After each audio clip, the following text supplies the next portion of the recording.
Previously on Guardians of Fehal. Last time, our adventurers were preparing a kidnapping mission. Based on Una running into a family friend from her village, Uland, and also someone who was somehow previously attached to her elder sister, they decided to try to kidnap him and see if they could sway him to their side, as Una suspected he was having regrets over the evil organization that he may have fallen into. After debating all the options, they decided that the best way to do it would be disguised as her alter ego from the fighting pits, Jasmine, and basically go on a date with him like they had agreed. After bribing the guild's alchemist to make them a knockout potion, the party headed to the date in question, with Hans and Franz, Andrew's character, in disguise, and Nora watching as a spider from the rafters. During the awkward flirting, those watching the date noticed a beautiful woman with white hair watching Ulan closely, and it soon became clear that Ulan and the other Selkies were lurking nearby. After luring him out on a walk, Una dropped into her true form and convinced Ulan to come upstairs and talk. After much back and forth, he did express regret for his actions and said that he could be a plant, but told the party to not interfere with him as a spy. Otherwise, it could potentially jeopardize his ability to find out where her uncle is and what he's doing and what his plans are. They left to camp outside again by Hans and Franz's shrine. Una revealed her final secret to the group, which is her other form as a Selkie. Then as she emerged from the water and turned back into her human form, she promised to tell the full story of why she thinks this organization known as the First Ones is moving about in the world and looking for more powerful items.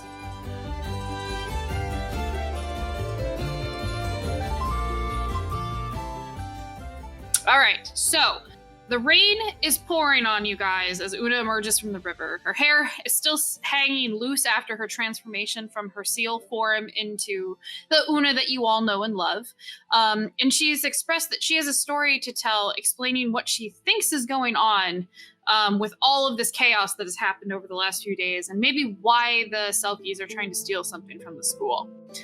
It's probably close to 11 or 11:30 at night, so yeah, that's where you guys left off. My character doesn't do anything because he's probably like,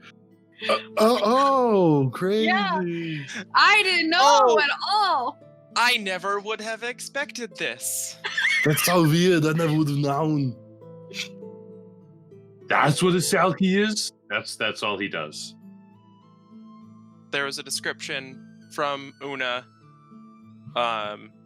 of why this is a thing and all that. Not yet.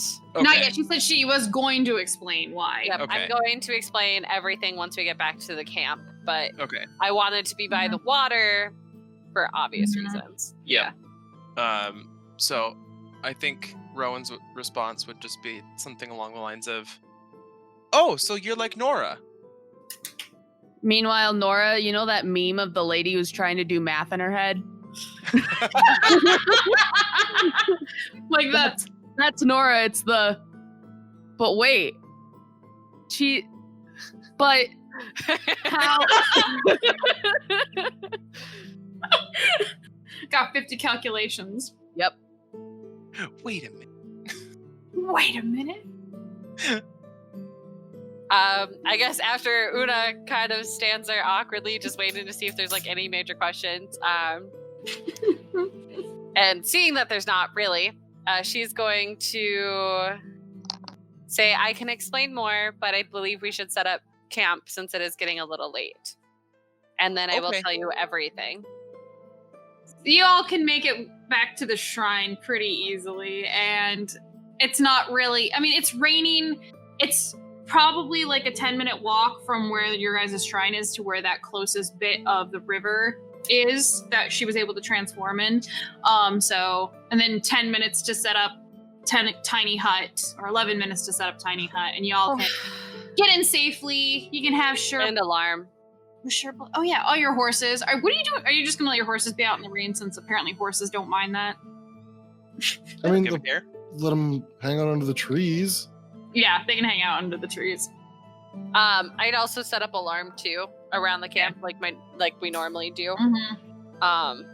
Yeah, So that takes like an hour between walking around and placing alarm the camp and then setting up the tent. I mean, the alarm itself is minimum of a half hour to just walk around that big circle. Well, how big is of a circle are you making? Like, It's a 60-foot radius. I don't think it would take 30 minutes to do that, would it? To walk. Well, I mean, one alarm is not 60 feet. One alarm is, I think, 10-foot radius. No, alarm is however 20? large I make it, up to whatever length of string I have, and I have a shit ton of string. Lots of alarm. That's a big area. I mean, Okay. a 20-foot cube would definitely cover a camp. Yeah, that would cover all of campsite. But traditionally I go out a little further just so it's That way we're not Or- notified when Mhm. they're here. yeah. It's like grids. Lots of grids. Mhm. So you have to set the alarm first, and then you can make the tiny hut because, yeah. So you spend an hour or a half hour doing alarm around the perimeter. Yeah. And then you do tiny hut. So Yeah.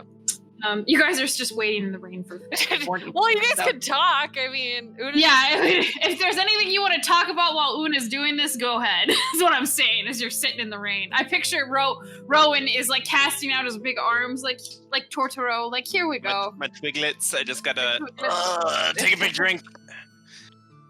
I mean, I don't have anything to say because Yeah, I've I got, already knew. like, I think a lot of the discussion kind of happened piecemeal in the inn. Yeah. So There's right just- now it's Mhm. like We're awkward silence, waiting to actually talk Yeah. about Yeah. what's happening. We're waiting. Right. We're all waiting patiently for Una to get back. Like, in And a the fact that circle, she like- can turn into a seal doesn't seem. I mean, Nora can turn into a seal. You know, Hans and Franz have definitely known people that could have done that yeah. in our village. You know, like, granted, I know that that's like all she can turn into, and it's Yeah. different, but Yeah. it's still not like the most amazing. You know, it's not like if you, Lizzie, turned into a fucking seal, that would probably blow all Like of our right mind. now. Yeah, do it. No, failed. I'm not a Selkie just because I have really You could've been a pale druid. skin and I like the Yeah. water and I'm a little chunky. That doesn't mean I'm a Selkie. Huh. But Is that in my head, You have to be chunky. Is that what I feel like Selkies are kind of like you know how in like Moana they have like them kind Seals of be a little chunky, bit thicker. Selkies be They're a little bit chunky. thicker and like stockier because like you gotta keep warm in the water. So I just picture them being more like bigger boned and like. No, it's extra blubber. Whatever helps you sleep at night. I mean, So after Una gets everything done, it is probably closer to 12 now. So it's midnight as she gets this hut set up and y'all get inside. Oh, finally. Oh, Well then. I'm so no, wet. it's not your fault. I mean, it kind of is. But I'm not saying finally, it's finally, you finally do this. No. Just, there's so much rain out there. I've been spoiled. Spoiled by the Merchants Guild with the bunkhouse. Brother, do we need to start making more trips out into the forest? We might. I don't like the rain anymore. Well, I could have cast this first, but then we wouldn't have been able to have the alarm. So You know, I really wanted to hit that guy, Una. Why didn't you let me hit that guy? All you had to do was say one word. What word? Kill. Oh god. I thought you said you wanted to hit him, not kill him. Well, you know, that would have needed more than one word, you know. Okay, hurt. I would have taken hurt. Pain. Pain would be a good one. attack. Oh yeah, I'll do attack. I'll be like an attack dog. 2 words. Sick 'em. There we go. Wait, who said that? It's Cuckoo. Angeed. Angeed is here telling you what to do. I will not hold you back when it comes to Lou and the 2 female companions. However, I totally forgot his name. Oh my god. Uland. Ah! Uland. Or as Lizzie said in the recap, Uland. Uland. However, he is like an adoptive brother to me, so that is why I find it a lot harder to cause him harm, because I know what good he can do. And what good is that? I believe he's just following down the wrong path due to the death of my mother. That doesn't sound good. I agree, which is why I think he understands and he needs to redeem himself, which he expressed interest that he wanted to. So, Yeah, but what good can he do? What good has he done? That's what my brother asked. yeah. Oh yeah, they weren't in there when he said he would be a plant. Oh, That's right, because it was just Rowan and Nora. So. In the past, he and my sister, one of them, were very close. And he would help our village and went through very similar training to what people like Nora do. People willing to change shapes and can control elements. However, with the death of my mother, it was a bit hard for him to take and handle, and my sisters did not handle it well either, thus causing him to go down this dark path. I know the good he can do, and he's able to do, but unfortunately, he's following down a path of people who want to use his abilities for bad. Do you, and you don't have to answer, but if you don't mind telling us, what happened to your mother that led them to kill a bunch of people? Do you remember the story that I told when Rhiannon was with us about the brave warrior who sacrificed herself or died trying to save a ship during a storm? Yeah. That was She died telling a story? No, I'm kidding. I'm sorry. That was terrible. that story is the story of my mother's passing. Oh, wow. But I'm still confused. She died saving a ship during the storm. So why does Ulan and all them hate humans or whatever? She was, like me, a Silky, and she risked her life for humans. And the group, the first ones, believe that humans are inferior, that they are not worth the effort it was to protect them. They believe that. But it was your Silky. mother's choice, not theirs. I don't see. This doesn't make any sense to me. I mean, if my brother went off to try to save, Rowan and died, I'd probably try to avenge him. But I wouldn't hate Rowan. Doesn't make any sense. Grief hits everyone differently, and sometimes people blame others for an act instead of remembering what truly was the cause, I guess would be the best way to explain it. So, I mean, where were Ulan and Lou when this happened? I mean, maybe it's more their fault than anybody's for not being there. But that's neither here nor there. I'll bring it up with him later. Where were you?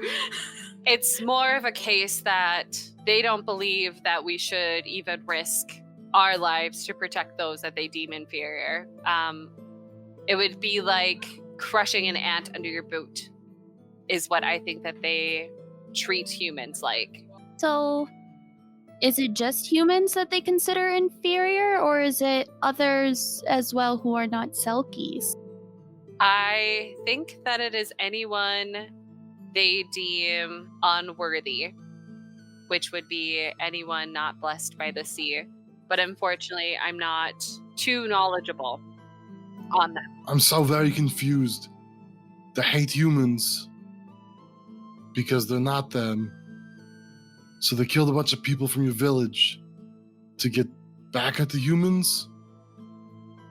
These people sound very confused. Yeah. I mean, they sound more dangerous because they're stupid than anything.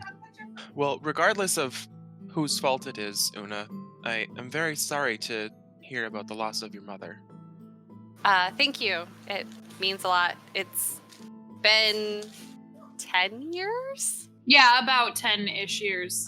10 years since her passing, and I just hope that I am a fraction of a hunter that she was. Oh, you've done a pretty good job so far. I agree. Going through loss is really, really difficult. So I'm sorry you had to deal with that. One thing I will say for you, Megan, because like with Hans and Franz's questions, like these are probably things that you've asked yourself where you're like, it doesn't make sense. Yeah. But as anyone who has done any, like, I guess this is also for the listeners, like, it's not necessarily plot holiest, but like I deliberately designed the Selkies' motivations to be all over the place, because when you're motivated by like a lot of anger and hatred towards like a certain group of people or anything like that, your beliefs will become contradictory to justify whatever you want to think about that group. And it's not. Yeah, logical. and I understand. So, I know that. Yep, I know that. So I was like, I wanted to explain that and also let Franz, Megan know. who's pretty straightforward, is like, this doesn't make any fucking sense to me. Hans and Franz is like, I don't understand why you would hate an entire group of people and like why it'd be so irrational. Like, no, and that's just it. Like Una's trying her best. It's more of like they're just blinded by grief and anger and hatred. And I mean, even that might not be everyone's motivation. She knows that's what's Ulan's motivation, his unwillingness to accept his grief of his loss of his love. I mean, revenge on those who took because her sister married a human. Like, it's just, it's overall just a revenge, anger, grief driven cause that they're just manipulating to become more powerful. I mean, it's just hard for Una to express that because she herself is confused at why, like, she doesn't understand. Like, people are people. Like, her mother risked her life to save people. That's what it was. Whether, you know, they're human, elf, Selkie alike. I mean, it was just a self-sacrifice, and she struggles with it, as Lissy said too. Arguing against a very hateful ideology is very difficult to understand. You're like, I don't know why it doesn't make sense. Yeah. But yeah, I just figured I'd interject that. So to answer Hans and Franz's question on why and how come it is, people are affected by grief differently, and their reactions don't always make sense. That's a better way to form that. I'm going to remember that. I mean, that's good. You just said it. So. And then, Rowan, what did you say? I said that regardless of whose fault it is, I'm very sorry for the loss of your mother. Thank you. She passed about 10 years ago, and I just hope that one day I'm able to be as good of a hunter as she was, or a ranger.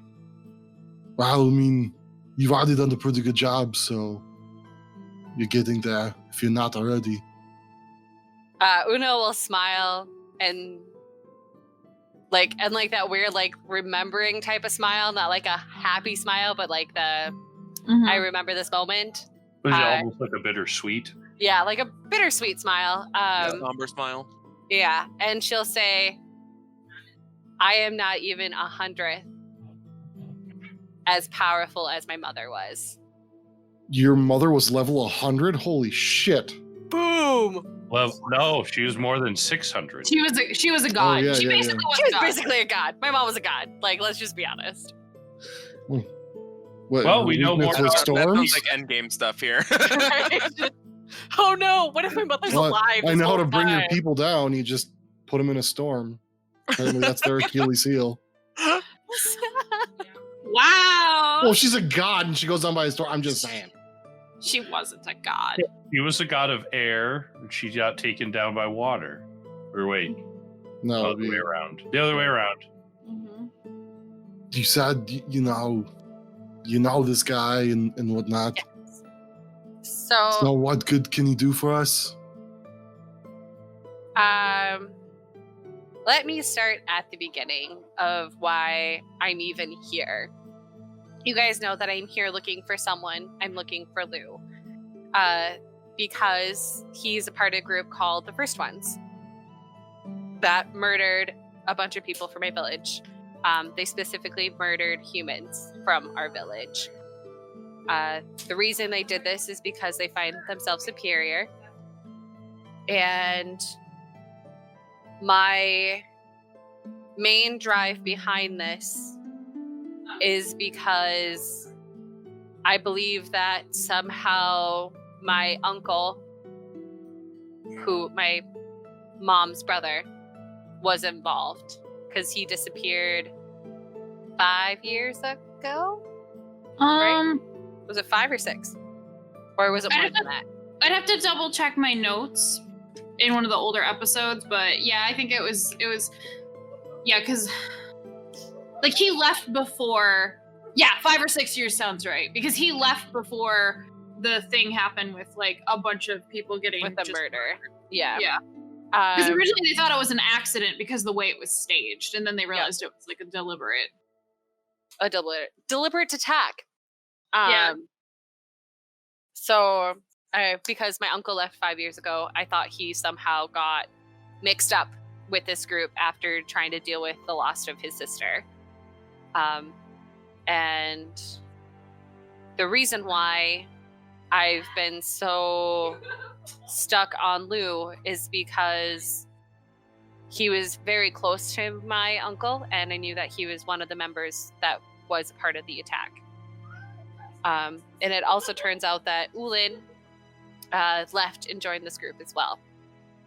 I originally just wanted to find where my uncle was and try to get him home like I'm trying to do with Ulin. But it turns out that my uncle actually might be the person behind all of this. And at that, like, Una gets like super still because she's like, I can't believe I just said it aloud. I can't believe that that's a thought. Like, yeah.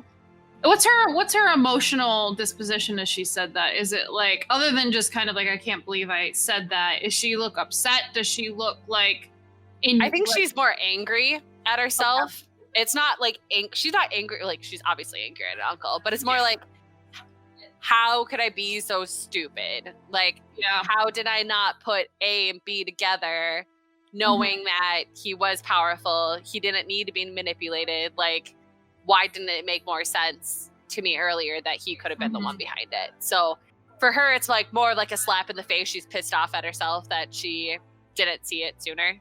Yeah, she wanted to believe that he was good, that he couldn't.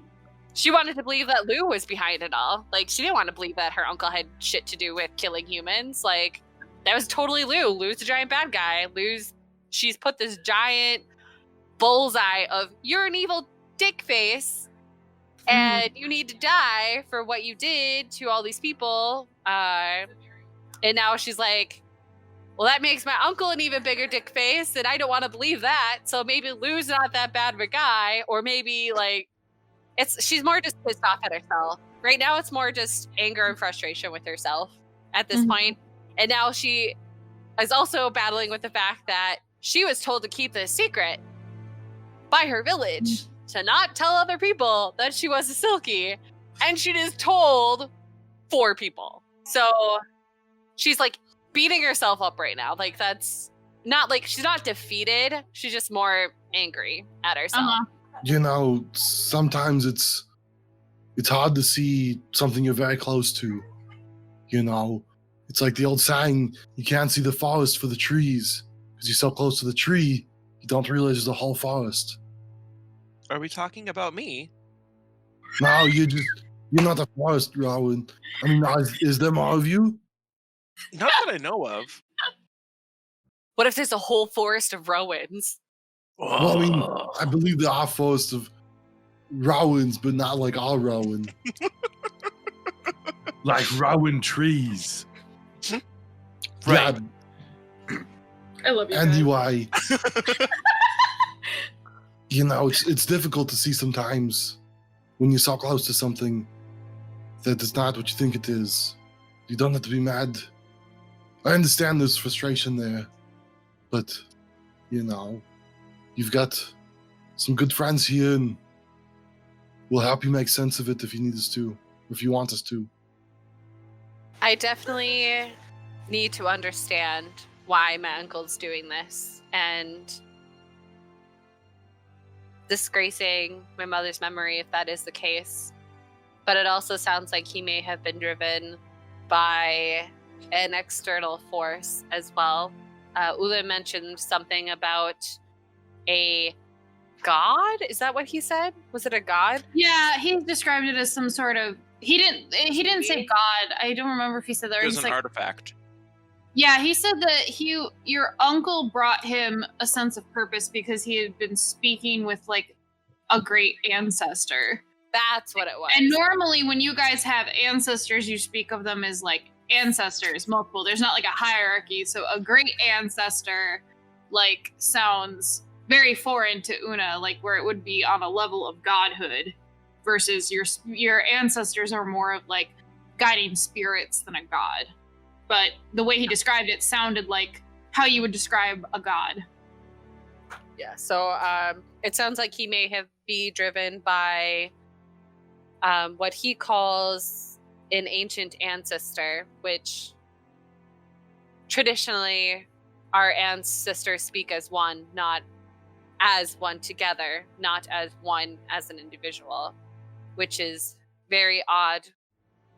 And I'm afraid that this ancestor may be driven by the rage, which is why my uncle may be blinded by what is actually surrounding him. After speaking with Ulin, I do believe wants to help. He's agreed to be an infiltrator, an inside man, with my uncle to help figure out what his true plans are. And you trust him? I trust that he would not break a promise on the life of my mother, which is what I made him do. However, I must admit there's, of course, a sliver of doubt because I haven't seen him in years. And seeing him now with this group of people does make me a little nervous. But I do believe his actions to be one of regret, which is why he wants to help us now. However, I do not agree with his choice of action of him wanting to take the artifact back with him to my uncle. I do not think that is a wise choice, even though he wants us to do that. Yeah, no, that's not going to happen if we can help it. I do not want to supply my uncle with further power. I do not think that that is a wise decision, even though it may put Ulin in danger with him not being able to take it back with him. But, I mean, can we make like a fake or something? Do we know what it is? It is some sort of magical weapon. I think it's like a sword. Because Not a trident? No, I think this is a sword. And I think that we should be able to turn one of us into a mermaid because the kids whose house is with the sword has an obsession with mermaids. Just saying. And he also has a giant... Have you ever seen a complex. mermaid? Has Una ever seen a mermaid? Maybe. You don't know. He didn't say it was a weapon. I know that. I think if he would have said anything of what it was, he would have said it was like a piece of jewelry, like an armband or something like that. That's what it was. That was supposedly able to call or calm storms, is what the legends about it said. I have it in my notes. Yeah. I should bring out my notebook. Yes, but I do not think that he wants to meet with us technically later today, since it is, or tomorrow, I guess, because they will be doing this the day of the festival, correct? The night of the festival. The He night said of the during the sometime during the chariot races, And which they'll be start at 6 in the evening. and they're going to try to break into the magic school to do so. So I do think that we should see if they can increase the guards, but at the same time, I do not want to risk the guards' life because they are Blue and Sienna. Sienna? Yeah, Sienna. Are definitely willing to kill. I do not know much about Para, especially since I've never seen a Silky like her before. If they are breaking into the school, won't that put Rhiannon in danger? I think she'll be fine if she's at the chariot races. and I'm sure she will be watching as part of her duty. So then, if the artifact, the object is in the school, I wonder if Rhiannon knows what it is. I do not think so. I think it is a protected secret of the Lord Dalen family. Bellwater is their last name, but yeah. But Dalen's his first name, so yeah. I think that he is the only one who knows what this artifact is, and his family entrusted at least the school to protect an object without knowing what it is. Since it seems to be an object of great power, I could not imagine the Bellwaters wanting everyone to know what it is. Bellwater. Have we heard that name before? He'll just look at his brother and kind of have a... This sounds familiar to me. Let me rack my brain. She's mentioned it before, but also it's because it's similar to Belmont, which is Rhiannon's. Well, I know that. Okay. I thought Bellwater, like we ran across a Bellwater. We have, or no, you weren't with me. No, she did. She saw him at the Knowledge Festival, and also she saw him do a money exchange. Oh, okay. I've said his name a couple of times to you guys, saying that I was interested in him, as well as Nora and Rowan were there when I asked her about him as well, to kind of keep an eye on him. So his name's been brought up a couple of times. I don't think we've come across him. Like, we haven't actually met him. We've just talked to him. Yeah. Talked about him. Yeah, we talk about him. Una saw him doing some shady shit for money. Which that whole piece of the puzzle has now come together and is super confused at why she didn't recognize a stranger with a cloak now. And because now she feels like that stranger may have been Ulin. It was actually Sienna. What? Oh, God. It was a dude. Oh, close. No, I never said. I just said. I didn't say. You just assumed it was a stranger in a cloak. Yeah, so I assumed it was. Strangers in cloaks are usually dudes. Makes sense. But we did get followed by a female rogue. I do remember that, and that was probably Sienna. Just saying. Nope, that was Felix said who that was. He said her name was Lasha. Ah, dang it. Yeah, it was like his You're not partner very in good at crime. this. Partner for the day. Yeah. So anyway, Not everything's connected, I promise. Not everything is. So anyway, yeah, you guys have heard her mention Bellwater in passing. so yeah, brother thinks she said it in passing. 20 minutes later. So, if this Bellwater person has the artifact and they know it, why are they breaking into the school? I think that I do not think that Lord Dalen actually has the artifact. I think that the school is just protecting it for him. I do not think that his family finds him capable to protect it on his own.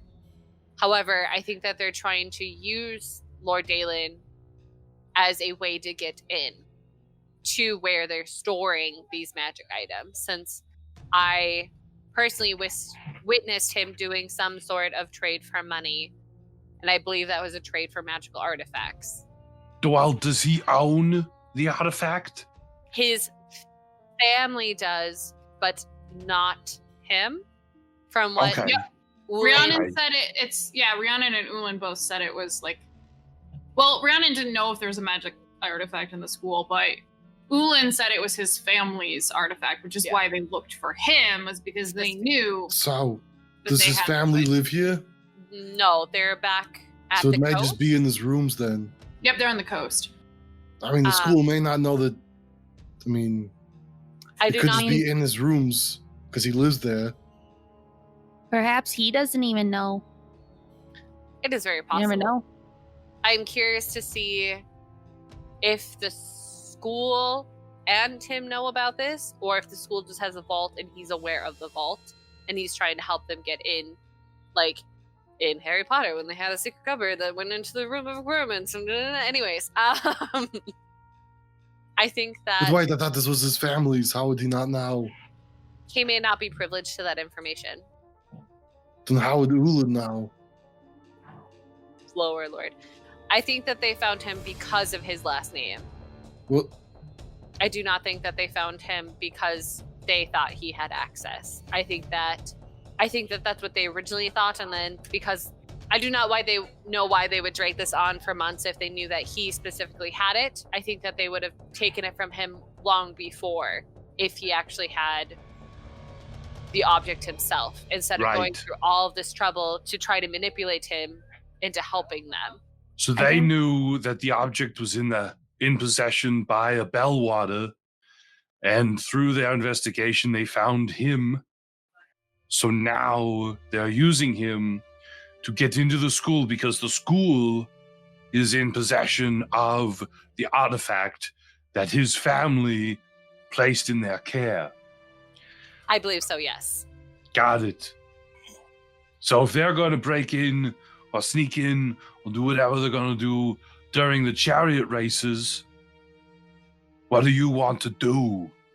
I do not think that the artifact is safe at the school anymore. I do think that we should take it to someplace safe, or even keep it ourselves in one of our magical bags, so it's on our person to put less people in danger. However, I am not sure how to prevent them from getting it, but I'm wondering if we should let them take it and then take it from them. But you yourself said that these people are very powerful. Why would we let them take it? I mean, they know magic. They could fucking boom, gone. The only way to protect the Declaration of Independence is to It's steal the steal Declaration of Independence.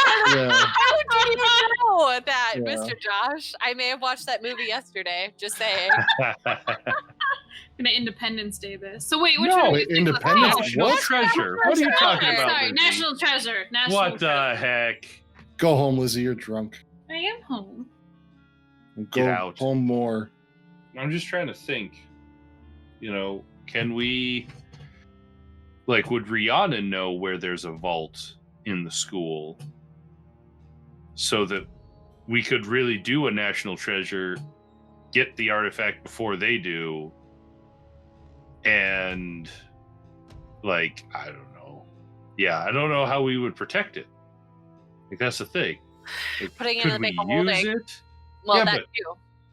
I mean, we could keep it on our person and just try to protect ourselves. If we put it in the bag of holding above table, Megan knows that it'll prevent it from being scryed upon. In game, Una doesn't know that. So her thing is, let's put it in the bag, deal with it later. But then it's with us versus someone else. But, I mean, if it was that easy, these guys would have stolen it months ago. If they'd known where it's at, or weeks ago at the very least. So, I mean, what are we going to do? Well, yeah, but if they knew where it was, right? The problem is the school. So the school must have some sort of protection. That's what Really I'm good saying. luck. I mean, So they've been taking time figuring out how to get in. I mean, what are we going to do in a day? well, no, but they needed Bellwater to get them in. That's probably the whole thing. We have Rhiannon to get us in. We could either try to steal it before they steal it, Yeah. or we could let the college know that it is under attack, that specific item from the Bellwater, so they put more guards on it, which may kill more people. Or we can steal it from them once they steal it. Those are the three options I can see. But So if they have it, what if they start to use it and then there's no chance at victory? Yeah, that's what I'm saying. We can't let them take it. You were worried about us just trying to stop them in the street if they get a powerful magical artifact. That's going to be And- bad news. Yeah, they know magic. They don't have to stay. I mean, they can already transform into, seals. They can just fuck right off down the sewers and we couldn't catch them. That is true. I Do we want to try to break into the school? No. Megan does. I can see that gleam in her eye. No, Hadn't but we talked about some sort of What if- plan? what if we ask Rhiannon? Maybe she knows something. It doesn't hurt to ask. I'm sure her family may even have some objects down there. Right. You know, she But is they don't a... like the people here. Why would they have an object there? Because she is a political hostage. Yeah, and Yeah, they so may why have- would they give her? They may medical have artifacts? requested an object as well to come with her. She might not be the only part of this deal that they did. Yeah, so Rhiannon may be familiar with the location or something of the vault. She may not know exactly like how to get in, but I think if they do come in, they're going to definitely come in through the sewers and or a waterway. so I mean maybe we let them know that they definitely need to reinforce the vaults on Chariot Day. But if it's a secret, they probably won't acknowledge our, notification at all because they're like, what vault? We don't know what you're talking about. Not only that, but why would they believe us? I mean, we're nobody to these people. Do you know what it's called, Una? Like a name? He didn't give it a name when he referred to it. Not to my knowledge. All I know is that he was aware of an artifact. He didn't give it a specific name or call it something special. He just said that it was an object of power. Here's the thing. We don't think they're going to take anything we tell them seriously. We can't let them get it. So, if you have a way to... Well, but Udin's not going to tell us because he wants to take it himself. So we need to stop them one way or another. Whether we go into the sewers and try to find where it is, or... I mean, we've got the book on the sewers. We can maybe find something there. I do think that there is an overlap, especially since we've seen them take things in the past, which seem to be trial runs for them. I definitely think that there is something that should create some sort of entrance from them, or at least give them the ability to cast through something. Like they did. They may not have Where- been trial runs. They may have been stealing something to steal something better. That is true. I have a question about the sewers. I remember... Actually, I think it was back when Hans and Franz and Nora and I first met on our mission to protect the wine down in the cellars. Mm-hmm. I believe there was a path in the old sewers that we didn't explore. Yeah, we did. Yeah, you did explore both of them. That was the secret passage that we didn't really Yes. fit in, I suppose. You found marks too, like chalk marks around. Wasn't there an old section?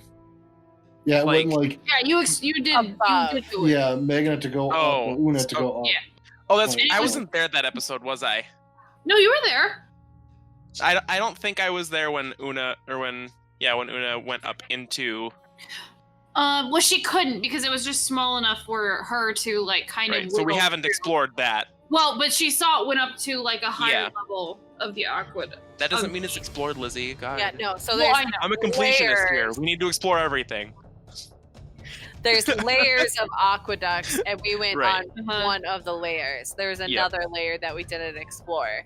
Right. So but with the maps that we saw, we didn't see any overlay, right? Like when we were observing, did we see anything that was by the school? Because Una would totally be looking for that because she thought that they were going to steal a cart of magic objects. You're asking if Do I There's remember seeing like an overlap by the school at all, where like the different layers of Well, these why don't we get out aqueducts? the book? You have it in your she's talking phone? about she's talking about the plans that she got from Rhiannon. Yeah, that are in Yeah. her... No, They're no, in no. my bag. She got complete. Rhiannon sent. Yeah, when they're she in gave her out- I have bag. them in my So bag. let's Oh, get them okay. out and take a look, is what I'm Okay. saying. So is there an overlap between the layers of aqueducts that goes to the school? Yeah, there's a way that you could get to the school. There's a mark on the aqueducts, though, that says, like, that's kind of where, like, there's only up to a certain point before the magic wards around it kick in. And then it... So I guess that...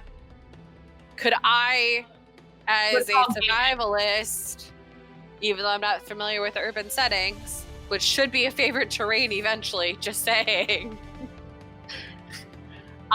do I see of a strategic point that would be near the river for them to, like, so that where the aqueducts cross, so like where the river kind of meets, so they can get a quick exit to where the aqueducts connect. Do I see a strategic point in that? Yeah, there's a place you can see that's you would assume if you were gonna break in and like be close as you can to the school before the magical wards kicked in.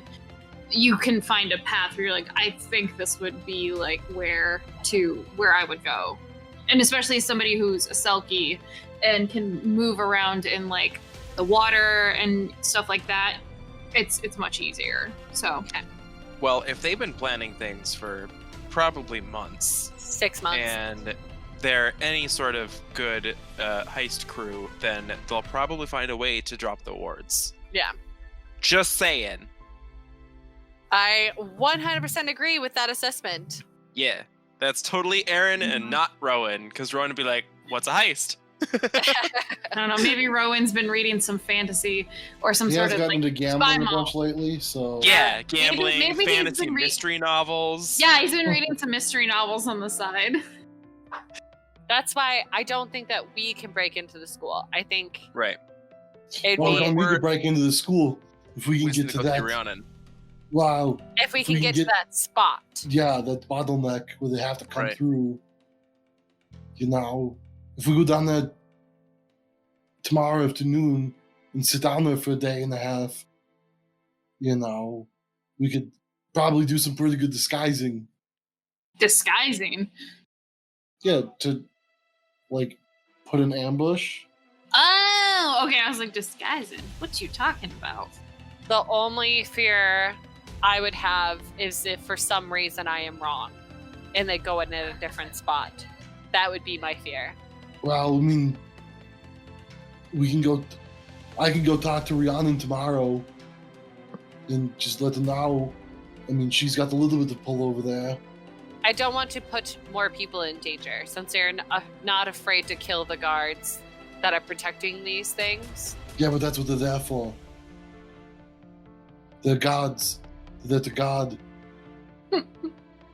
No. And hopefully they're trained. Ooh, Nora just said no. But no, I mean, they're gods. They're trained. This is what they do.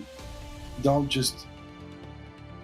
You can't... I mean, hopefully they've got more training and experience than somebody can just come in and wave a hand and they're all dead. I mean, I sure hope so. I just don't want to put anybody in unnecessary danger if it's not needed. But it is needed, because we don't know. It is a mean- double-edged sword. Now it's a single-edged sword that cuts us. If we do nothing but try and do it ourselves, we get cut most likely, and they get away free. If we tell people, we tell Rhiannon, let her get her word out to the people she knows, then we've got 2 shields set up to stop this. And hopefully, we have the shield it takes to blow. But if it's them, there's a bunch of gods in that school, and they could sound the alarm, and then it makes it much more difficult for them to get in and get out.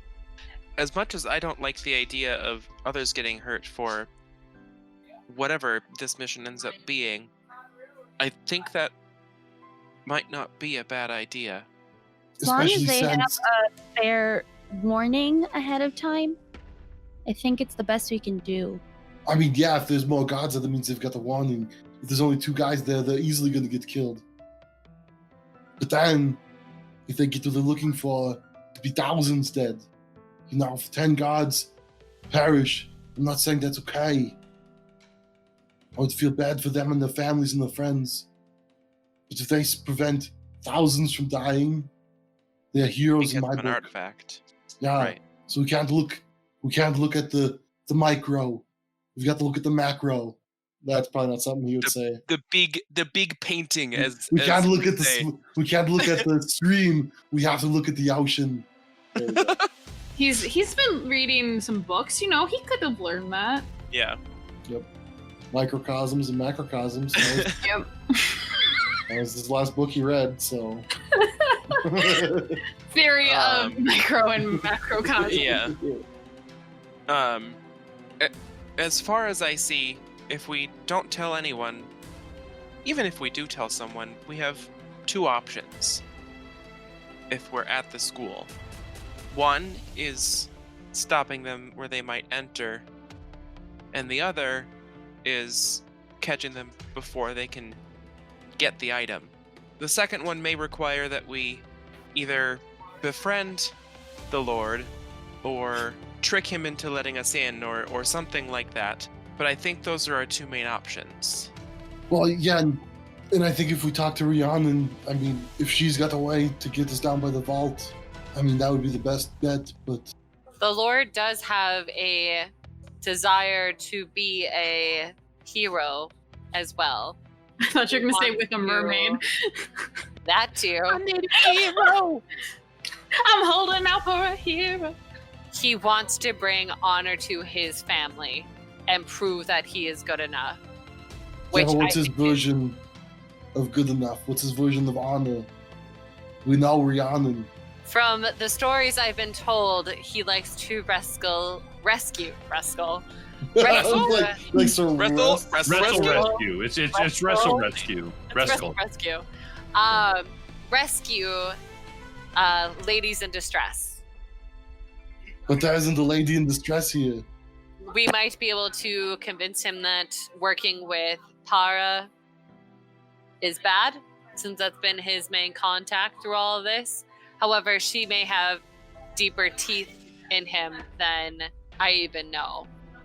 Well, yeah, and he may have already given them the information they need.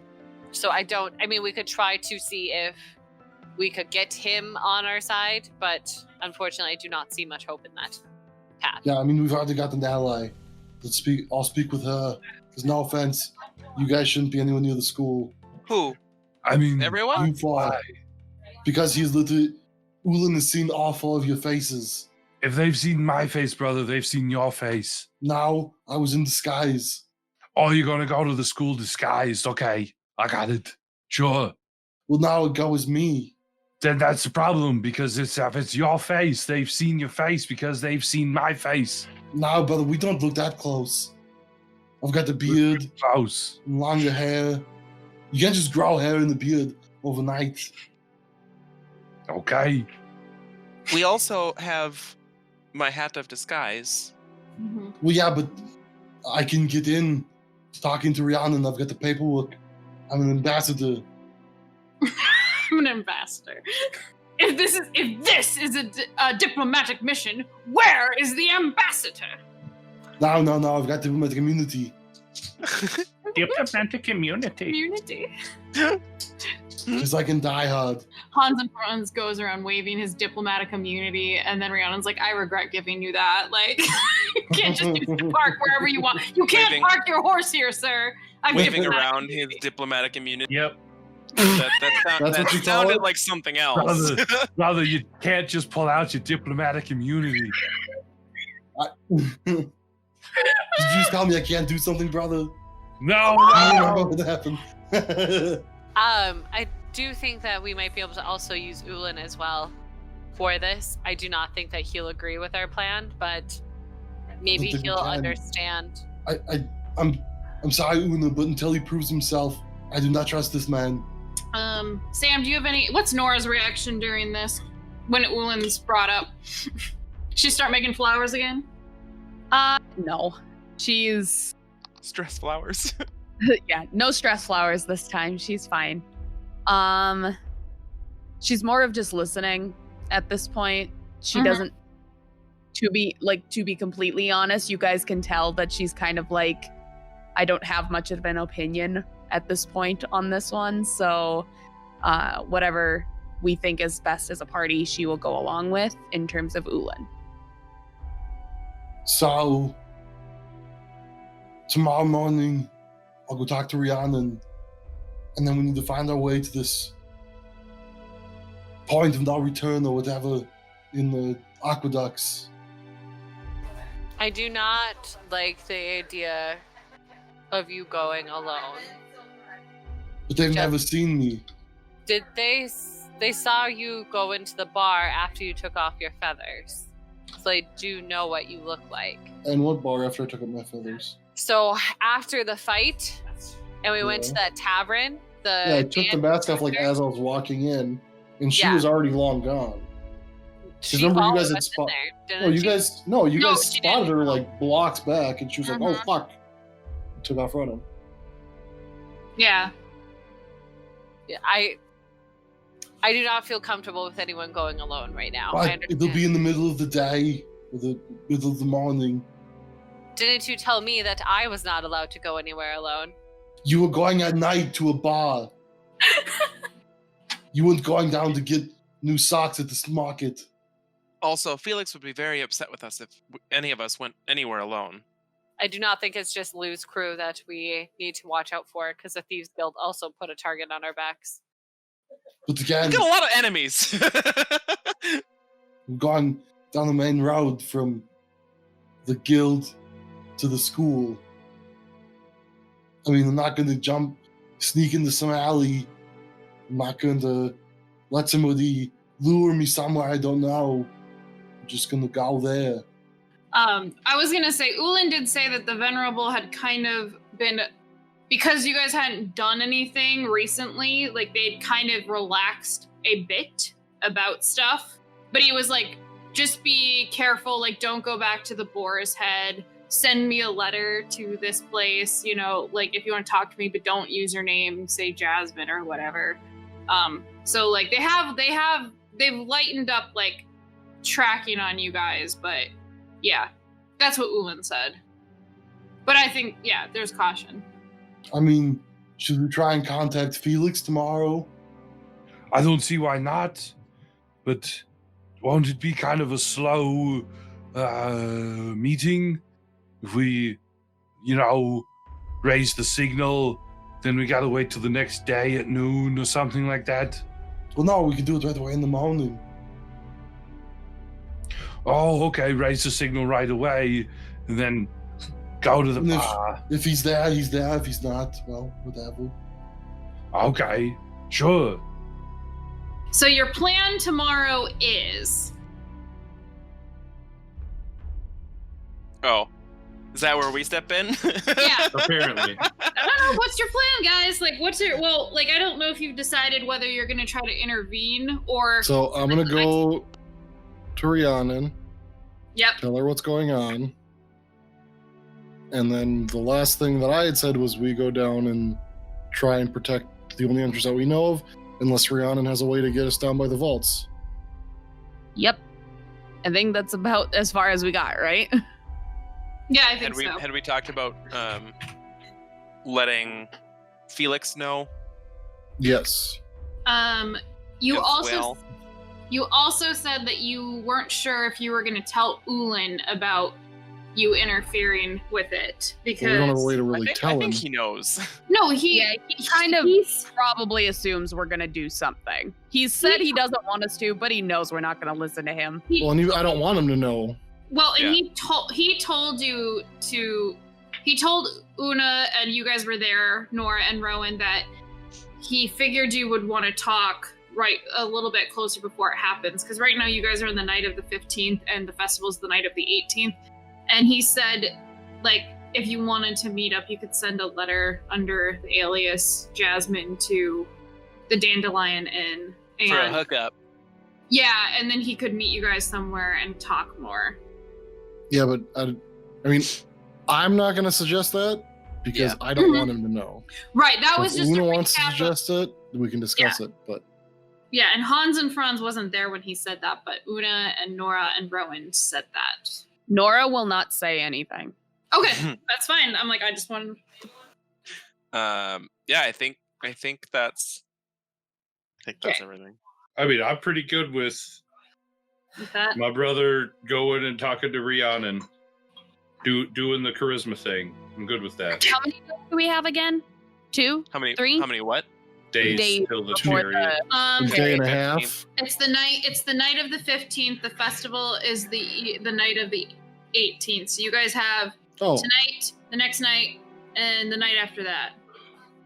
Okay, so we have. I thought it was 2 days because Yeah, I thought it was gonna only talk to 2 him. days. Yeah, I thought it remember was that 2 being days. mentioned. It's 2 days. It's 2 days, and then the day of the festival. So, Because So I we got could- 2 days to prepare, and then it's the day Yes. of the festival. yes. So we could easily throw up the sign for Felix tomorrow. well, because And like if he doesn't yeah, show tomorrow, hopefully he'll show the next day. Okay. Yeah. So we'll all go talk to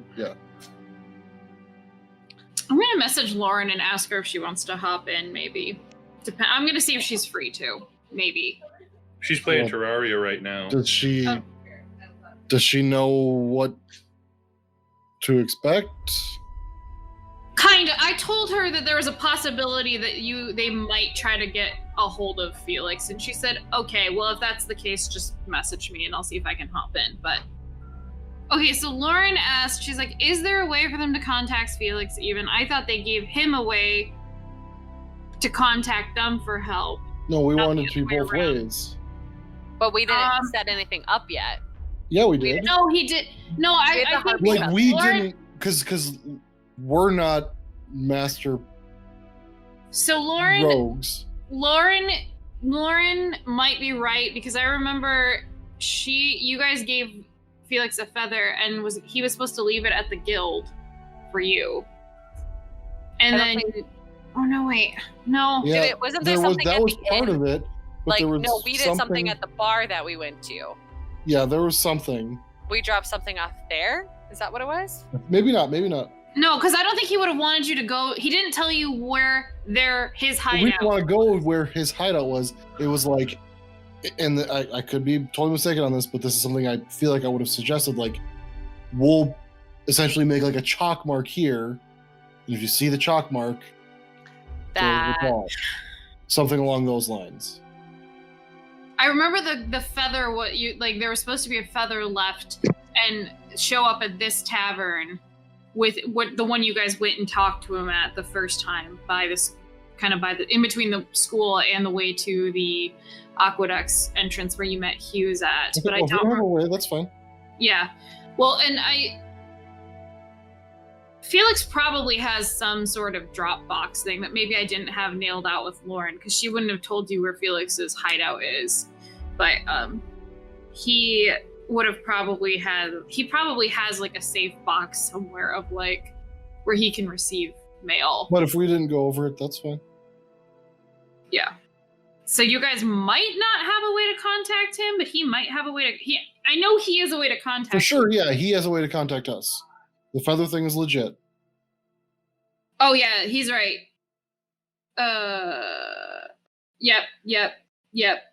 Yeah, Lauren has it right. It's only one-way contact. I don't think there is a way for you guys to contact him. Let's just run around that area and yell for Felix. Everyone give me an intelligence check. 4. 6. we're looking for intelligence. That's a 20. Woo! I rolled a 19. I'm very happy. 20. Okay. So we have 2 20s. What did you get, honey? And- 6. 6, and what'd you get, Rowan? Natural 20 -1. Okay. No wait, that's a save. Nope, still -1. Yeah, I was like, I don't think barbarians are proficient in intelligence.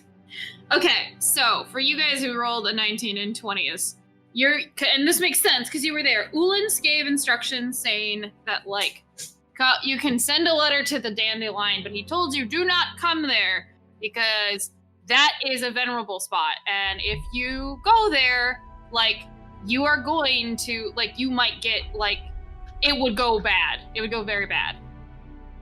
And if you're thinking about it, you remember that Felix said, in my branch, there are 2 people that fit that description, which are Lou and Ulan.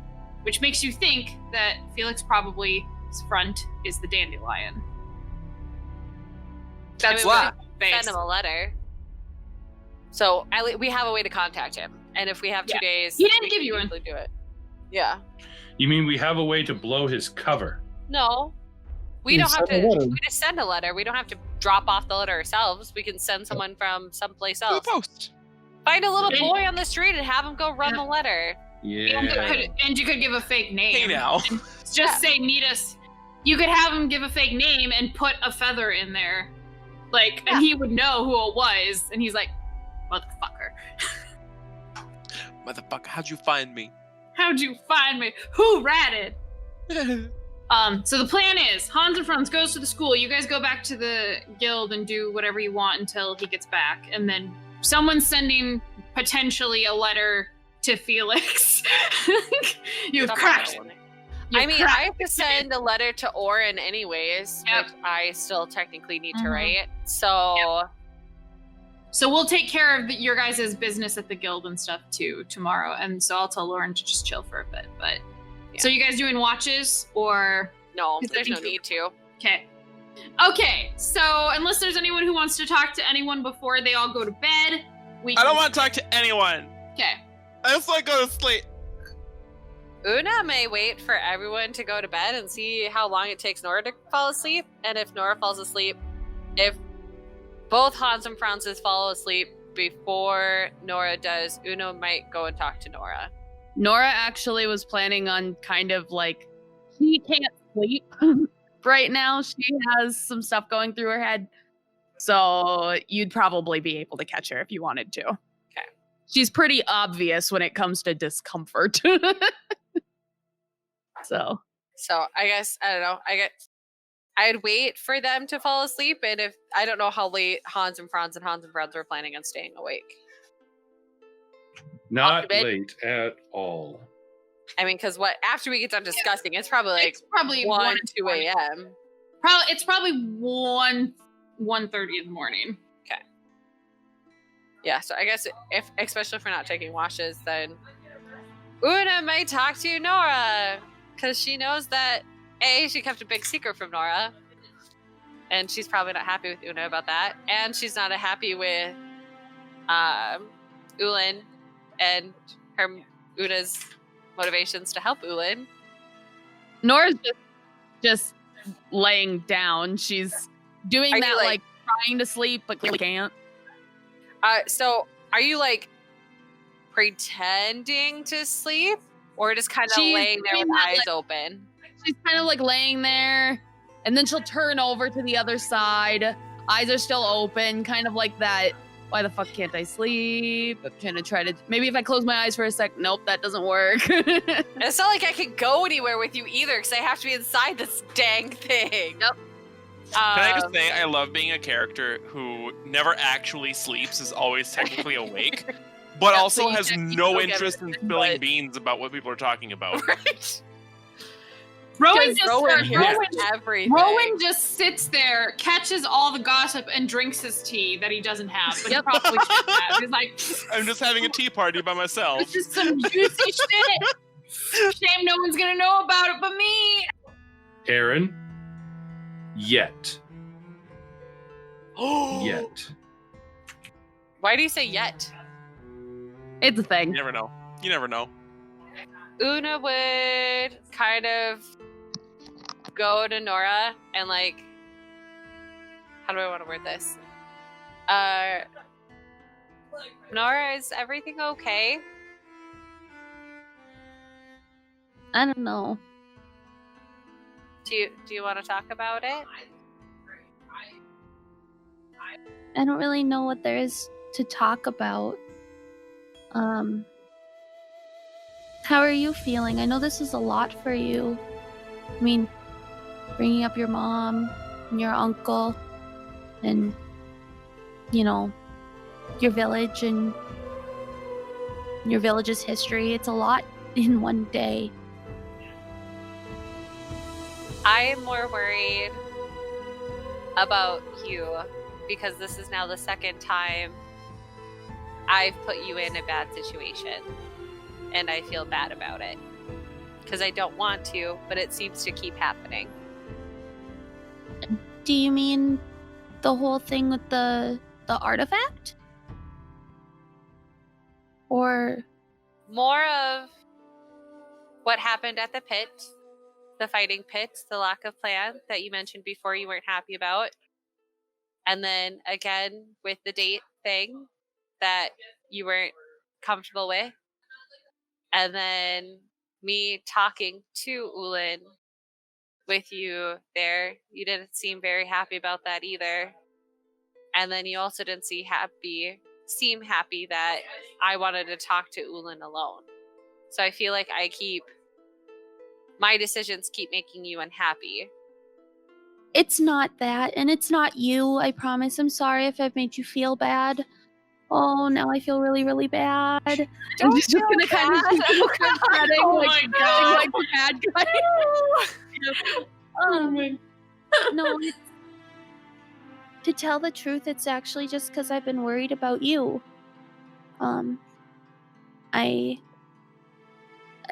I didn't, back in my village, I didn't have many friends. And so,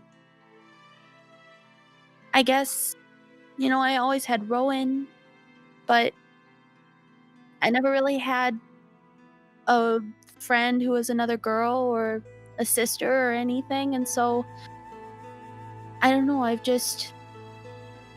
like you a lot and you're a good friend. And so I was just really, really worried about you. And the way that Ulin talked to you and the way that he spoke about everything was just so negative and dangerous and violent, and I know that's not who you are as a person. And so I was really worried that you would end up hurting yourself in order to protect him, and I didn't want to lose you.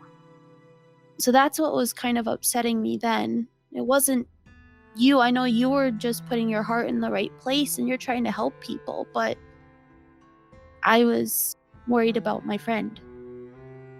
And so don't worry. It's okay. You're as long as you stay safe, we stay safe. But I guess everything else kind of worked out, and we've been better about making plans, so I think we're gonna be okay this time. But I have to admit, I'm really nervous, and I'm actually kind of scared. Because this means potentially, if things don't work out as we hope, or the best case scenario doesn't work out, that means having to possibly go down to the aqueducts, and there's a lot of water down there, and they're strongest with water, and it scares me. I will always be there to save you, especially when it comes to the water. As you've seen in our lessons, I've always been there for you, and I've never let anything bad happen. And the water is my home. I will never let it take you. Thank you. I really hope that maybe someday I become, as confident about being in the water as you are. Something I admire a lot. So, thank you for helping me. Do you mind telling me why you're afraid of the water? You've never told me. When I was a child, something really, really bad happened in the water, and I lost something that was very dear to me, and it hurt for a long, long time. And so, luckily, my papa and mama and Rowan helped me move past it slowly, but I'm still really scared. But it's getting a little better every time that we go into the river and practice. So, and having all of you around to encourage me helps a lot too. Well, if you ever need anything, I'm here for you, and I'm sorry I keep disappointing you and putting you in these situations. And I will do everything in my power to protect you and Rowan. I do not Okay. think that Hans and Franz needs my help, but I would do anything to make sure that you two are at least safe and protected. Thank you. I know that we all take care of each other and we all protect each other, so it feels good to be surrounded by a new family, I guess. I am happy that you classify me as someone being close to you, because I definitely feel a bond with you as well. I'm glad. Well, Do you want some of the sleeping draft so you can sleep? I don't know what we're going to do with it now. I think I'll be okay, but thank you. Perhaps hold on to it. I mean, you never know when something bad might happen where you'll need it. So, That is true. I do have a drunk berry. This might also help you sleep. I'm also okay. Thank you, though. Now that Nora, giggly, smiley, hopefully will sleep better, Una will go to her corner and Nora will Squirrel? give you a hug before Okay. rolling over and she's gonna do the typical she's gonna curl up by Rowan, probably head on his lap with her bag as a pillow and just kind of cuddle up and go to sleep like she usually does. Cute. All right. You guys go to bed, and the night passes uneventfully. You awaken in the morning, and it is actually sunny now. It's been raining the last few days and storming, and it looks like a finally sunny day has finally broke through the clouds. So the grass and everything is still very wet as you wake up in the morning. The dome dissipates some, but it's nice that the sun is out, and it feels like it's going to be a reasonably pleasant-y day. So yeah, I like pleasant-y days. pleasant-y days. Andrew going to the school, us going to the guild. Anything else that's happening today? Or can we just skip to Aaron's stuff? Or not Aaron, Andrew's stuff. I'm pretty sure that nothing else is happening today, so. Yeah, no. Luna's gonna write some letters. But I'll get up and I'll go back to the guild. I'm assuming that's where we're all going to go. Mm-hmm. Eat quick, probably bathe, and then head over to the school. So when you guys got up, did you sleep for the full 8 hours? I don't know why not. Probably. Especially if we're safe. We go to bed at 2, wake up at 10. Yeah. I only slept 4, obviously. Yeah. That's all I need. Special child, you. I mean, I don't know. I'd want to get I'd want to get up early to start getting shit done. I mean, it would just be you who had something to do right away. I mean, I'm okay with sleeping in because if we're just chilling at the guild all day. Yeah, I would have gotten up probably. Okay. I mean, that's his sleep schedule is getting up with the dawn pretty much, unless he's really exhausted, which we didn't really do anything yesterday. So just a stakeout and everything, and we weren't fighting or running or. Hey, emotional drama. That's what happened. He doesn't get fatigued by that. It's a paladin thing. It's a Bendaya thing. We know how to be open with each other and honest. And are you saying I lied to you? No, I'm saying that our people are very open, so we don't get as emotionally fatigued as easily.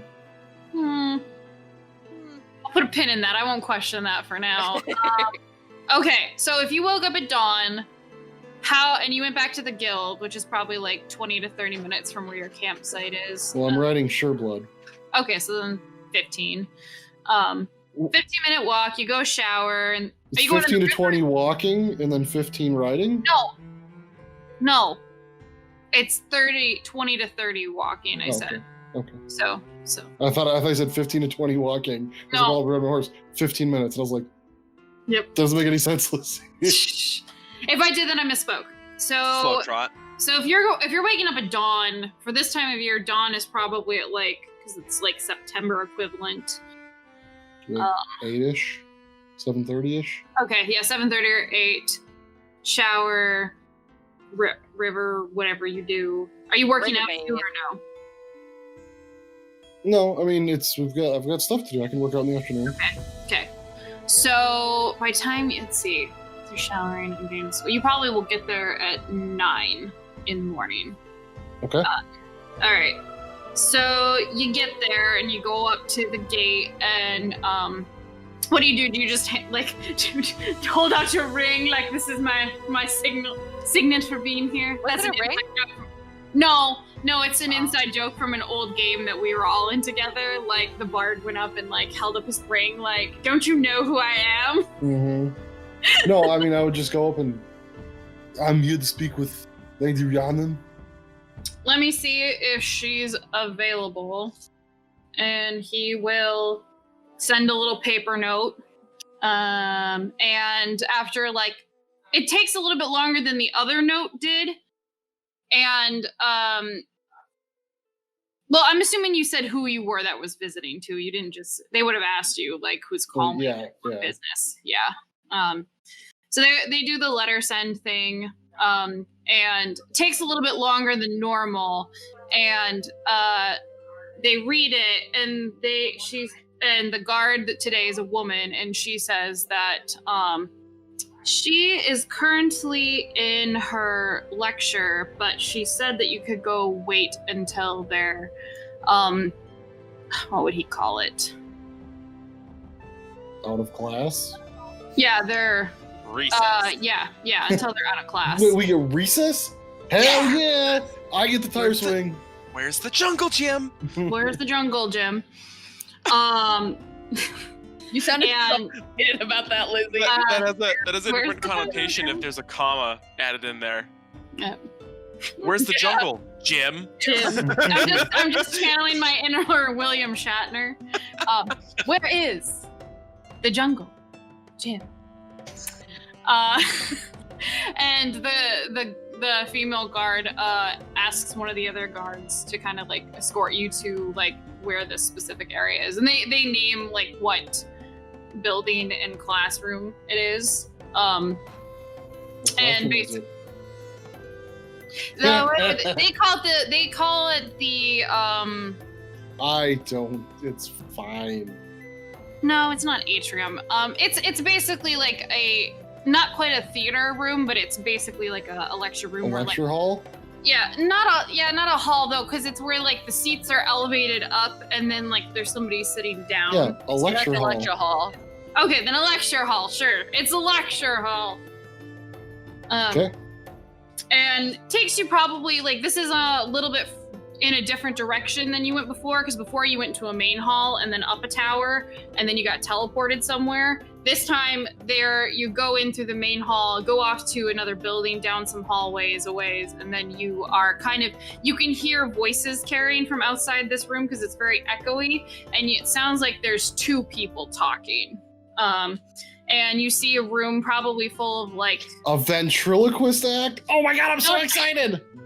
no like 14, there's probably like 50 or 40 students in this room, varying ages. There's some elves, there's some tieflings, there's humans, there's some dwarves, some halflings. Like there's definitely a hodgepodge mix of students in this lecture. A lot of them are dressed differently. Like there's ones that are dressed much more fancy, there's ones that are dressed a little bit more like in what you would associate as common or working class clothes, sitting and listening. And it actually looks like there is person that you would assume is the lecturer is sitting in a chair off to the side, and then there's two people in the middle kind of like having a debate with each other. I want to say something really quick. Okay. I was going to mention this earlier. He will be wearing a shirt. You just ruined all of my plans for this. Well, he knows that it's not legit to show up there without a shirt, so. Why? I'm just thinking of No the shirt, three no shoes, no in service. in the Three Stooges when they're in the courtroom and like they're just getting wild, and he's like, "Hey, you're in a courtroom, not Clancy's pool hall." He just like slaps him like Hans and Franz knows he's going to a courtroom. I'm not going to Clancy's pool hall. You're not going to I'm Clancy's. going to the courthouse. Put a shirt on. So it looks like there's place where a kind of an upper balcony where people can be up watching. And then there are stairs that you can go down and sit next to some of the, sit with the students in this lecture hall I'd go up. thing. Okay. So you're going up to the balcony and not to sit with the students, or are you going to sit with the students? No, I'm gonna go. I'm gonna go up the Okay. balcony. Okay. It looks like they're just it looks, after watching for a few minutes, you get the sense that oh, this is like a kind of debate forum class. What are they debating? I think they would be debating. They're debating about the what makes a just ruler. Sounds like what the topic they were given. It's not Rhiannon up there debating? No, not at the moment. Not at the moment? Alright, I'll just hang out and listen to these fucking upstart kids who have no idea what ruling means talk about what makes a good ruler. Some of them are doing better than others, and at speaking. There's other ones that are you can tell that they're nervous or they don't really have great answers. There's people that are very eloquent. There's people that are very good at sounding like they know what they're talking about, but they're really just not saying anything, Mhm. like somebody, never mind. I'm gonna pay attention because this is his possible life, and any advice is not any advice. Good advice is good advice, no matter where it came from. So if he hears good advice, he'll take it. One thing that is very interesting that kind of is a reoccurring thing that you hear is there are people who they seem to be arguing not just about their own personal thoughts, but they're weighing the arguments of other philosophers who have Well, that's the point of scholarship. Yeah. Right, exactly. It's like a debate where in a debate they're well, in the law case of blah blah versus such and such, except in this case they're Aristotle said that blah da da da da da. Yeah. So and so defines leadership as this. Mm-hmm. Yeah. Yep. Anything good worth noting? I would say probably there's it's interesting because there's some people, and you've noticed it's a trend that a lot more of the nobles focus on being a just ruler. A lot of their arguments about it tend to focus around the purpose of they were given this seat. So some sort of divine right to rule. Yeah, it's a little divine right. That's I was just gonna ask if there's a lot of that going on. Yeah, there's a lot of that going on. Not all the nobles argue like that. And not all, even some of the kids that you would assume are more commoners, some of them make that argument about there's fate for why certain people get chosen to rule, and if they're not, then they'll have a downfall or everything like that. So it looks also like the names are randomly drawn as well. And eventually Rhiannon's turn comes up, and he reads out another name, and it looks like another noble. Let's call him I don't know if anyone else would get this joke. Lustin Jeeber? No. We'll call him Ren Makiro. Ren Makiro. And you can see as soon as his name is said, you could see her fiddling with her braid. I don't know how close you were watching her. She was kind of fiddling with her braid a little bit, but as soon as his name gets said, you can kind of see her be I can't. This motherfucker, god damn it. Yeah. So she gets up and goes up to a debate. Let me actually do a roll off and see kind of what they. Okay. So, how detailed do you want this to be? That's fine. It's fine. Rhiannon acquit herself well. Yes, she kind of does a little. This guy who argues, I don't know if any of you have ever heard the political commentator Ben Shapiro argue, but he tends to just be My opponent doesn't know about the facts. They won't debate me on the real issue. They keep saying this and this and this, but that's not true. That's not ever what I said. Where he basically keeps dodging around what she says. And there's a couple things he says that sound like they're slight backhanded slaps about something, where he kind of says like, I can forgive you for being inexperienced on this topic matter, or I can, I think that this person has a grandiose notion of what it means. But basically Rhiannon focuses on, instead of what does it mean to be a just ruler, she goes into what does it actually mean to be just? Like, who defines what justice is? Okay.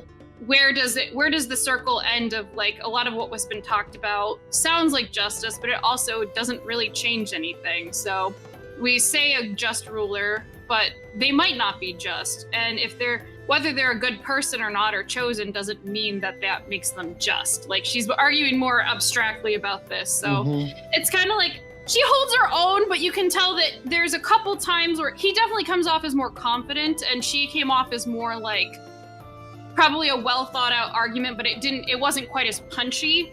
Yeah, it wasn't as charismatic and flashy. There was one line that was said though specifically because she was talking about like is it just for a child to pay for the sins of their father? Is it just for one person who was an enemy years ago to always be such? Because if you can never move past that, you will never create a true form of justice. And he makes a sly comment about, I suppose I could see why the matter of family members and the sins of a parent, something you would want to be forgiven for. And there is a little bit of like oohs and like snickering. I like grip the rail really tight and like lean forward like, the fuck you just say, motherfucker? Like, huh? If you were over here, I'd punch you.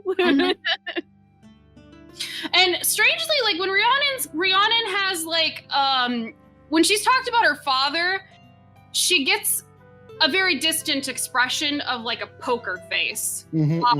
This time she looks very like angry, but kind of like also you can almost see, actually give me a perception check. Oh, come on. Wouldn't it be more insight? Ooh, nice. 19. You can see her briefly. If you want insight, it'd be a 22. Yeah. You can briefly see her actually when she's talking, like, and her face goes into like a brief moment of cold rage. You can actually see her like clench her fists up a little bit, like she wants to punch him as well. But she's like, she recovers and basically says that like, if you have to resort to just slight barbs about my family, then I feel that your arguments aren't as strong. You still haven't answered my question in regards to this.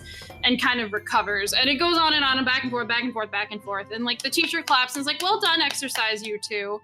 And then basically she kind of walks back up and like sits in the seats, and it looks like other people go. And you can see she's sitting very like ladylike and very composed.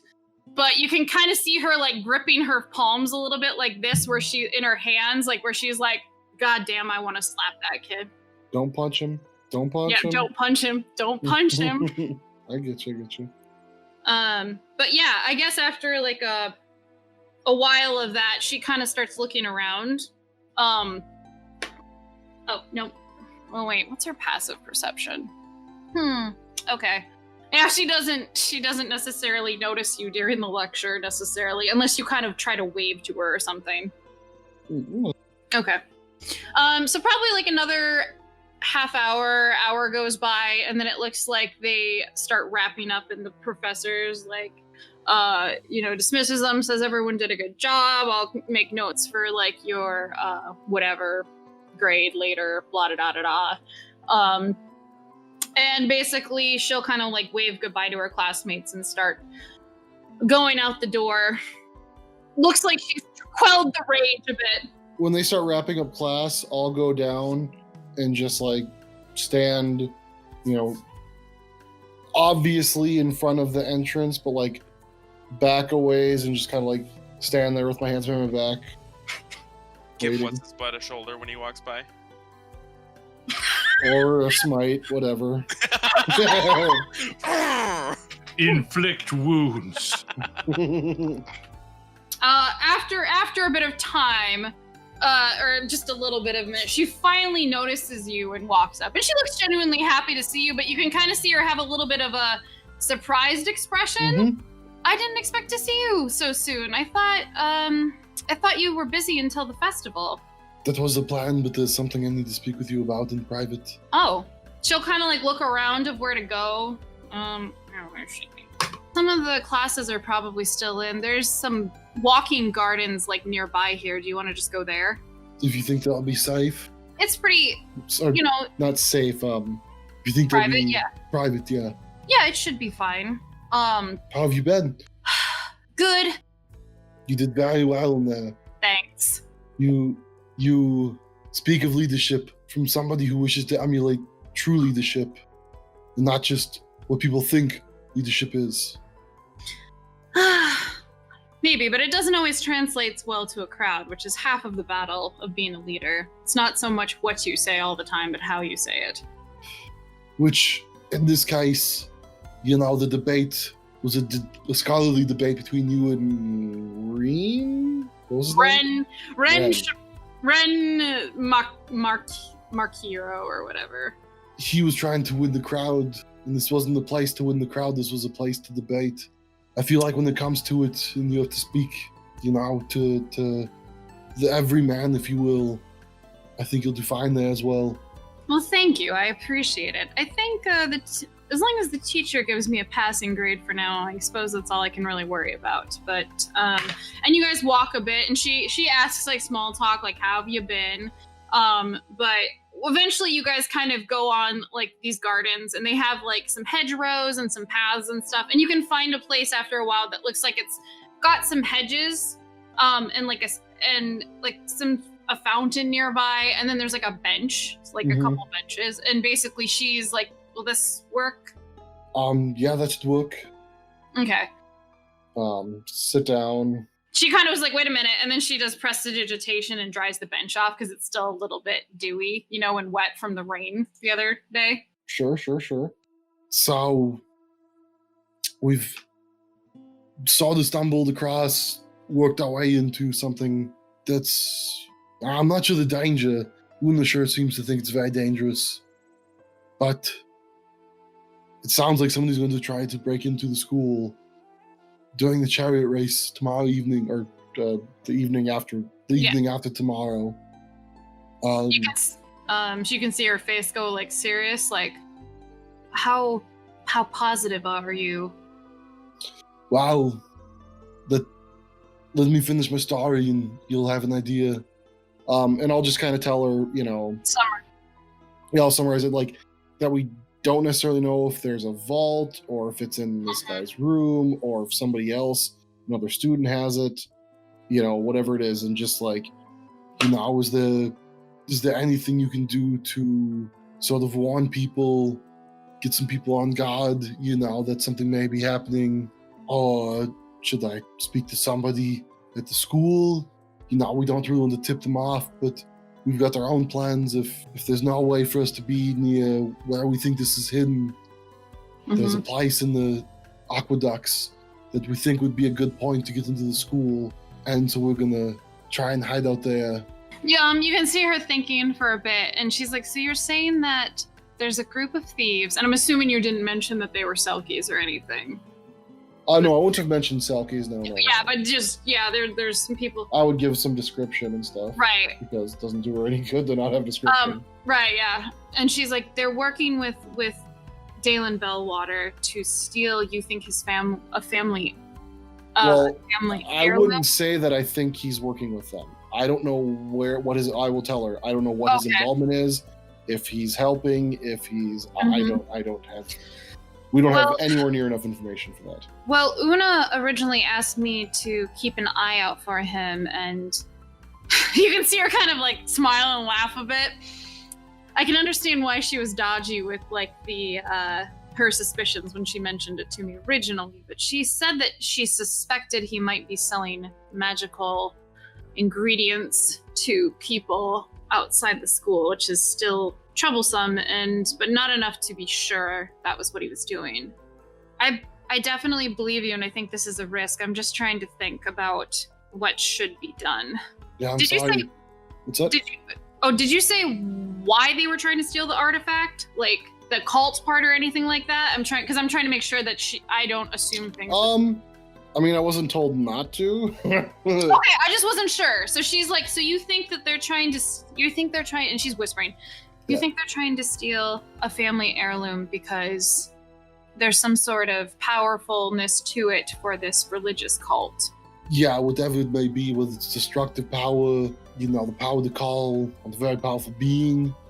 I'm not sure. That's really dangerous. I don't know why Dalen would do that, because he there's no way he has the treasure. I suspect now that this makes sense.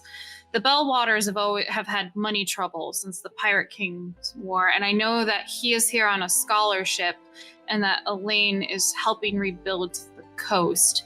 I wonder if they had to trade one of their family, they had to trade that treasure. So maybe maybe he thinks he's trying to get it back and using them to get it back, but they're just using him to get it. Or they're using him to add maybe stored to get something else. Maybe. Did the person that gave you this insider information, what are they doing with him once he gets it? Did they say? Ulan? With Yeah. Water? Rhiannon's asking, what is Dalen's? Okay, yeah. Did they know what they were going to do once this is taken? I'm assuming they're going to kill him. They don't seem very averse to doing such things. You can see her really thinking about, and getting very, nervous thinking about it. This could be very bad if that's what you think. Because if you think they're going to kill him, then that would be... Oof. Yeah, that wouldn't be good for relations, for families. That wouldn't be good for the school. That wouldn't be good for anything. Yeah. And even if they don't kill him, but they just, Even if he disappears, it's still a massive liability. His family will want to know where he is. It will if they cast a lot of political just pin the whole thing on him.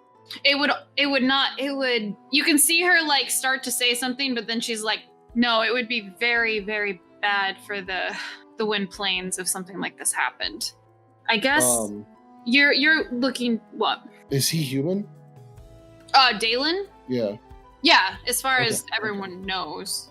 Way to be as cryptic as possible about that. I just said yes, and because that's what everybody believes, he's human. Yeah, that's what yes.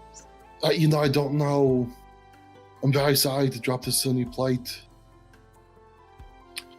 But I'm glad you told me. How much do you trust my judgment of what we should do? I trust you 100%. You're a friend of mine. I think we need to tell... I mean, that's not always true. Sometimes there are friends whose judgment I don't 100% trust. But you trust case, mine. I trust your judgment. I think we need to tell Elaine. If that's what you think is right, I don't know. I mean, it's not a call I can make. This isn't my school. This isn't my town. If I tell Elaine, I believe she's in council meetings right now for a while. But this is very important. I can send a message to see if she would be, I can at least tell her. If we tell her, she might have questions for you all about what you know and what can be done. But I'm not sure how she'll want to handle this. I mean, I can stay here. If she wants to speak to us all, I can go get them. Or I can go get them and have them wait out here. If it's going to take a little while to get a hold of her. But then I'm leaving and coming back again. Hold on a minute, and we can basically... I'll be right back. And she'll just get up and walk away and then go, find, somebody. Find somebody? Yeah. You can actually see her holding her pin up, using it as a guide, and then basically going over and finding, it looks like a servant, and basically telling them something, and then having them go. And then she comes back and sits down and says, let's just wait here for now, or we can go to my study if you want, although it is nice outside. It's very beautiful out here. They're going to send a message to Lady Elaine. And all of a sudden she's like, Yes? I didn't think about this. I don't know how to explain how I know you and everybody. Sorry I approached you knowing who you were. Merchants Guild. Because that's how she said she was going to do her cover story before. Oh, yeah. Yeah, So, Either or. it might be something. Yeah, I don't really want her to know. Does she not trust the Merchant Guild side? No, she does. It's just more of, oof. I just don't want her to know I was outside the school that night, or, ever. I mean, we could... Well, I mean, I went Did I with George to the Merchants Guild once. It's fine. When I went and collected Isabella's saddle. Yeah, and you met me there, recognizing, my attire. Yes, and found out that you could teach me more about the Vendaya, and it would be good for political networking going home. Okay, all right, we're not so bad. This will be The fine. horse is with us today. It's fine. You've spoken about the horse before, and you said it's fate. What does fate mean for the Vendaya? What is fate? Fate is fluid. The horse, from my understanding, from my mother's teachings, the horse can see things coming, but that's not always clear. So it's a bit of divination,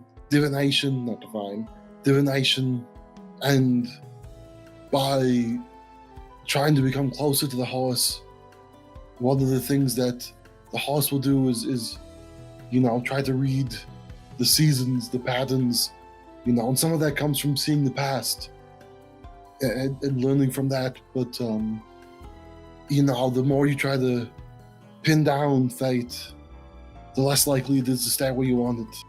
It's rather deep, actually. I think it's probably true. Most people, I think fate is something that is always determined.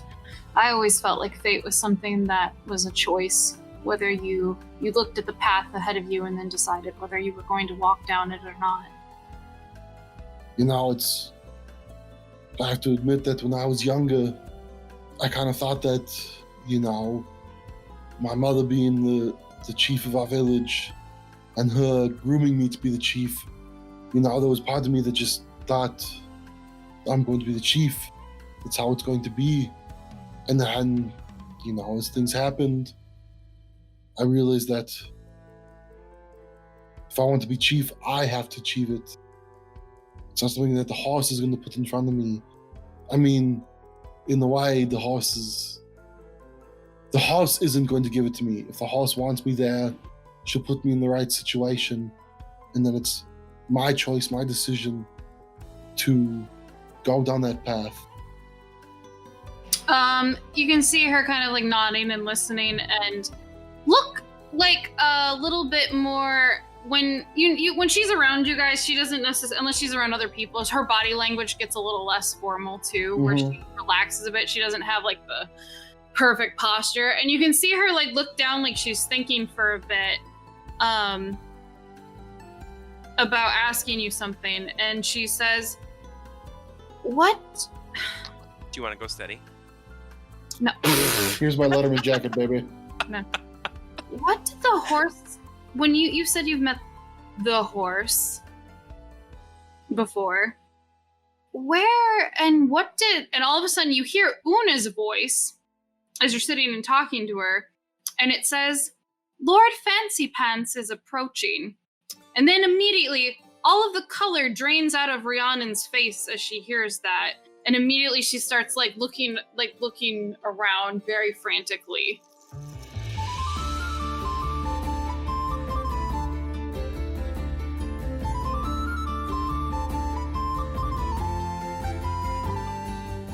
Of all the bad timing, well, it looks like Hans and Franz is about to get caught in a very explosive situation. How will he handle it? Find out next time on the Guardians of Fehal.